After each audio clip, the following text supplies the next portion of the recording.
Army chief general Syed Asim Munir ने वाज़ेह किया है कि कौम की हिमायत से अफवाज हर साजिश को नाकाम बना देगी।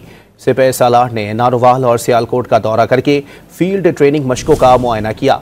ISPR के मुताबिक आर्मी चीफ को मशक के मकासद और इनेकात के बारे में जामे ब्रीफिंग दी गई। मशकों का मकसद उभरते ऑपरेशनल चैलेंजेस से निमटने के लिए पेशा वराना महारतों और मैदान जंग के तरीक़ाकार को बेहतर बनाना था। आर्मी चीफ का कहना था कि मुसल्लह अफ़वाज कौम की पुरअज़्म हिमायत के साथ तमाम ख़तरात से निमटने की सलाहियत रखती है। कौमी हिमायत से मादरे वतन की इलाकाई सालमियत और ख़ुद मुख्तारी की हिफाजत करने की सलाहियत रखते हैं।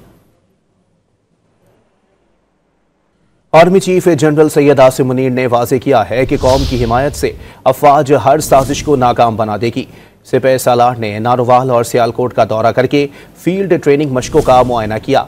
ISPR के मुताबिक आर्मी चीफ को मशक के मकासद और इनेकात के बारे में जामे ब्रीफिंग दी गई।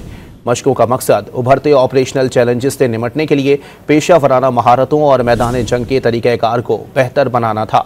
आर्मी चीफ का कहना था कि मुसल्लह अफ़वाज कौम की पुरअज़्म हिमायत के साथ तमाम ख़तरात से निमटने की सलाहियत रखती है।